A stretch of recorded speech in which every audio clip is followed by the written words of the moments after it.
Welcome to WEFM's 3 p.m. news. I am your presenter, Jessica Klein. First on the local scene.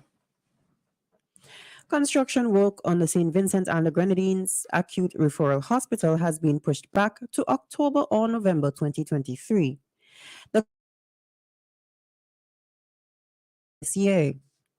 According to Prime Minister Dr. Ralph Gonsalves, this issue will be discussed at a meeting with officials from the World Bank.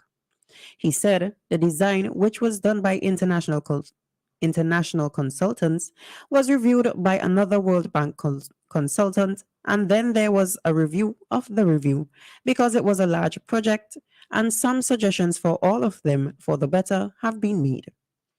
Gonsalves said the government will have to review some internal challenges between the government, the World Bank, and the OPEC Fund for International Development, since the matter is co-financed.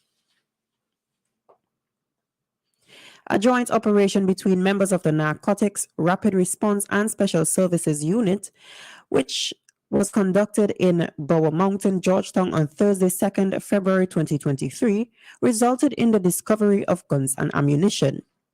One AR-15 rifle, one Draco gun, 2 magazines and 93 rounds of 5.56 ammunition were found and seized by the police during the operation. 4 persons were arrested on suspicion and taken into custody pending the outcome of an investigation into the discovery. No one has been charged up to press time and investigations are ongoing. Still on the local scene, the Youth and Adult Training for Employment YATE program has a new home in the heart of Kingston. Through the $10 million program, the office opposite the ministerial building, which houses the Kingston Post Office, provides many personal skill development services. During the official commissioning ceremony, Director of the National Qualifications Department, Endell Johnson, said the programs such as YATE and SKY are providing new non-traditional learning opportunities to Vincentians, and the organization is making every effort to facilitate these programs. The YATE program is a component of the Human Development Services Delivery (HDSD) project funded by the World Bank and has provided training to over 1,000 participants from across St. Vincent and the Grenadines. The program places particular emphasis on providing specially tailored opportunities to the vulnerable groups within society, such as persons with disabilities and young mothers. The new YATE office is currently open for official business Monday to Friday from 8 a.m. to 4 p.m. In the region, the sum stolen from Jamaica's National Commercial Bank's St. Anne's Bay branch has increased by another $136,000. On Thursday, the court was told that customers checked their accounts after their wealth advisor, Kadeen Thomas, was charged with fraud and noticed irregularities. Thomas was granted bail during her second court appearance and is due to return on May 10th. At first, the sum in question was US $30,000. During Thomas's first court appearance, the figure was $143,000, and the court ordered her amended to conduct investigations into claims that 3 other clients were potentially her victims. Those claims have added an additional $136,000 to the amount she allegedly stole, which amounts to a sum of $279,000.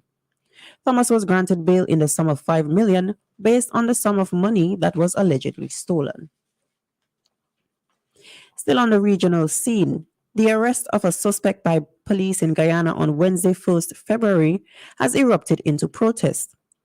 In reference to a release from Guyana's Ministry of Home Affairs, the incident occurred after officers stopped a motor vehicle with 52.2 pounds of cannabis. According to a release by the Home Affairs Ministry, some warning shots were fired during the operation to stop the fleeing vehicle, which ended up in a nearby trench. Police seized the drugs and took the suspect into custody. The release also noted that a number of individuals engaged in a protest and blocked the roadway, demanding the release of the suspect. The police said members of the public became hostile, assaulted several officers, and damaged their vehicles. And on the international scene, a university professor and outspoken critic of the Taliban's ban on education for women and girls in Afghanistan have been arrested in Kabul. Professor Ismail Mashal was held on Thursday while handing out free books. He first became known after he tore up his academic records live on television in protest against the Taliban's ban on university and secondary school education for women and girls. According to Taliban official from the Ministry of Information and Culture Abdul Haq Hamad, the 37-year-old professor was accused of provocative actions, trying to harm the Taliban's government by inviting journalists to crowd on the main road and create chaos. Eyewitnesses reported that the professor was slapped, punched, and kicked by Taliban security forces during the arrest. However, Abdul Hakamad said the professor was being treated well while in custody. This has been WeFM's 3 p.m. news. I have been your presenter, Jessica Klein. Join us again at 5:30 p.m. for WeFM's evening news, and we thank you for listening.